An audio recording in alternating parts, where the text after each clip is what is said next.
ಚಿನ್ನಸ್ವಾಮಿ ಕ್ರೀಡಾಂಗಣದ ಬಳಿ ಕಾಲ್ತುಳಿತ ಪ್ರಕರಣಕ್ಕೆ ಸಂಬಂಧಪಟ್ಟಂತೆ ಮತ್ತೆ 2 ಕೇಸ್ ದಾಖಲಾಗಿದೆ. ಗಾಯಾಳು ನೀಡಿದ ದೂರಿನ ಆಧಾರದ ಮೇಲೆ 2 ಪ್ರಕರಣಗಳನ್ನು ದಾಖಲಿಸಿಕೊಳ್ಳಲಾಗಿದೆ.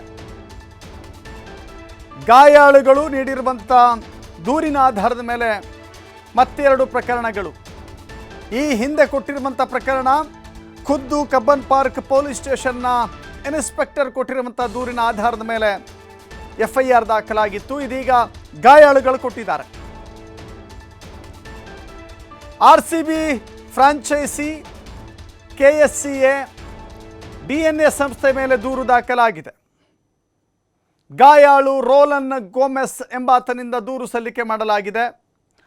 RCB ಪೋಸ್ಟ್ ನೋಡಿ ಗೆಳೆಯರ ಜೊತೆ ಬಂದಿದ್ದೆ ಅಂತ ಹೇಳಿದ್ದಾರೆ. ನಾಳೆ ಮೆರವಣಿಗೆ ಇರುತ್ತೆ, ನಾಳೆ ವಿಜಯೋತ್ಸವ ಇರುತ್ತೆ ಎನ್ನುವ RCB ಪೋಸ್ಟ್ ಸಾಮಾಜಿಕ ಜಾಲತಾಣಗಳಲ್ಲಿ ಹಂಚಿಕೊಂಡಿರುವಂಥ ಪೋಸ್ಟನ್ನು ನೋಡಿ ಗೆಳೆಯರ ಜೊತೆ ನಾನು ಬಂದಿದ್ದೆ, ತೆರೆದ ಬಸ್ ಮೂಲಕ ಮೆರವಣಿಗೆ ಇದೆ ಅಂತ ಹೇಳಿ RCB ಪೋಸ್ಟ್ನಲ್ಲಿ ತಿಳಿಸಲಾಗಿತ್ತು. ಗೇಟ್ ನಂಬರ್ 17ರಲ್ಲಿ ಹೋಗುವಾಗ ನುಗ್ಗಲುಂಟಾಯಿತು. ಘಟನೆಯಲ್ಲಿ ನನ್ನ ಬಲ ತೋಳಿನ ಜಾಯಿಂಟ್ ಕಟ್ ಆಗಿದೆ.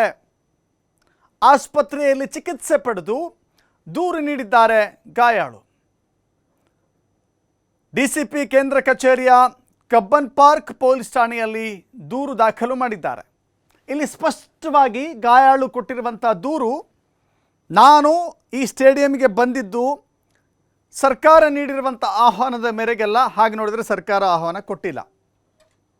RCB ಸಾಮಾಜಿಕ ಜಾಲತಾಣಗಳಲ್ಲಿ ಹಾಕಿರುವ ಪೋಸ್ಟನ್ನು ನೋಡಿ ಬಂದಿದ್ದೆ ಅಂತ ಹೇಳಿದ್ದಾರೆ.